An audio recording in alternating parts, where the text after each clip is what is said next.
So welcome to part 2. We're going to pick up where we left off. So first of all, let's remove any outstanding collider tags that we used originally and that polygon reduction that I was showing you the last time. So let's just remove that. Okay, so if you remember, we filled in this membrane shape with a spline, and if we have a closer look at the spline, you can see there's a hell of a lot of points on this. Now we've got way too many points, so we're going to have a go at reducing these. So I'm going to select all the points. I'm in points mode at the moment, and I'm going to move over to mesh, and we need to optimize this. So under here we're going to put in a setting of 0.7. You'll find a setting to suit you, obviously, and that's going to reduce the amount of points, so the whole simulation is going to go a whole lot faster. So I'm now going to go back from solo mode to see the extent of the amends that I've done. I'm just going to switch off the outer edge so that I can see it more clearly. So there's our mesh, looking a little bit neater now, and I'm just going to reduce the amount of quadrangles for the moment to speed things up. Obviously you need a powerful machine to get this going. We've got a few anomalies going on back here, so I'm just going to select some of these and delete them. They're on the back face, so you're not really going to see any of these, so it's safe to delete them rather than have them in the calculation as well. Right, okay, so now we go current state to object with this membrane, and it'd be a good idea just to hide the original. Again, I like to store these just in case we need to go backwards, and I'm going to rename this now so we know what we're handling. So we've got now a membrane, and what we need to do is we need to locate all these edges around the membrane so we can stitch them so they don't move, but the inner part of the membrane does. So we need to select the outer edge, so I'm going to use the outline selection, and I'm in edge mode. You can't get an outside selection using the point mode, so I'm using the edge mode.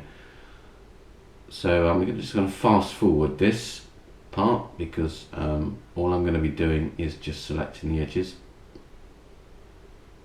Okay, so let's have a look. We've now framed the item so we can see we've got all the edges. So we now need to convert these edges. So we go to select convert selection, and we can convert from edges to points. So if I hit the convert button now, you now see we've got the edges as points, and we can use these. We need to save the selection, so if we go set selection, let's give it a name as well so you can see what's going on here. That selection there needs a name. We're going to call it membrane edge. Okay, and with that edge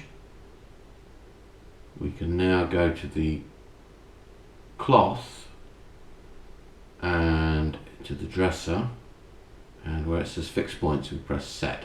Now that we've pressed set, you'll see that it's changed all the colour from the orange to the purple, so that area won't move. That's well and truly stitched. We're now going to change the forces on the cloth tag and also change the tag itself. So we need a little bit of wind in there. We're going to change the stiffness as well.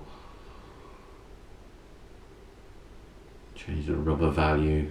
You'll find there's different values work for yours depending on what you're trying to achieve here, but just these are just settings that I've found work for me. Make the mass a little bit flimsier.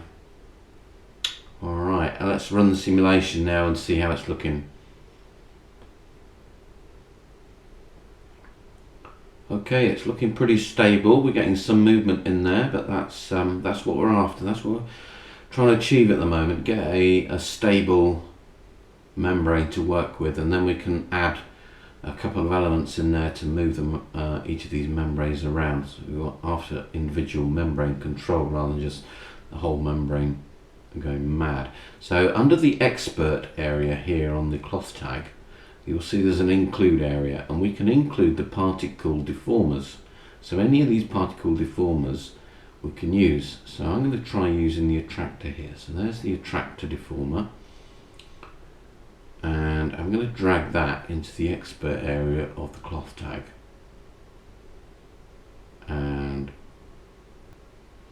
so I'm going to move the attractor into the bottom right hand corner so it's in the right position, and we're just going to try it on one membrane before we get too carried away. We need to change the attractor's settings a little bit here because it's quite strong.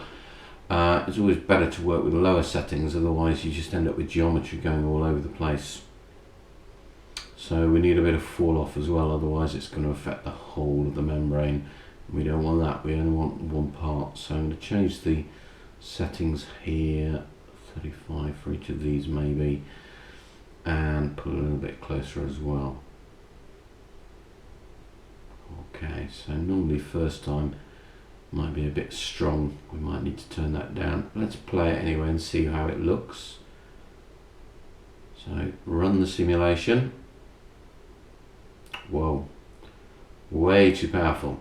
Alright, let's bring that strength down and onto the speed limit as well. So as you can see, you've got to be quite gentle with these. That's almost there. We're getting a little bit too much, so let's just bring that out a little bit.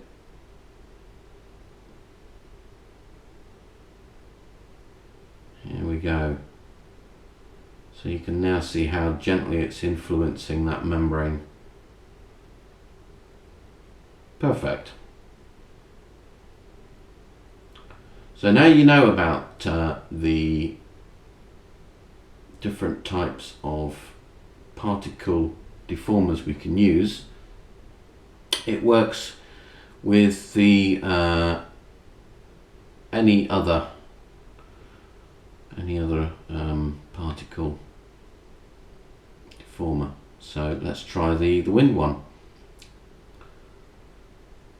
So again, drag and drop it into the expert include tag on the cloth tag.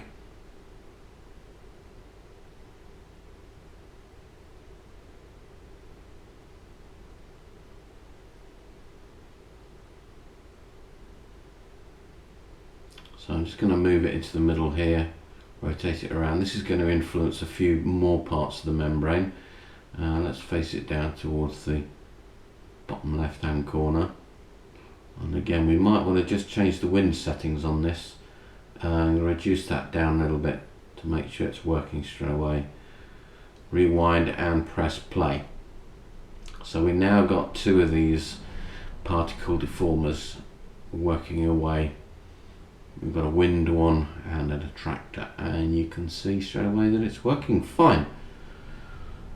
So that's as far as I'm going to take it with you guys. You can obviously go off and create your own animations, and next time out what we'll do is we'll have a look at texturing this up, maybe giving it an environment and making it look a lot more realistic. But that's part 2.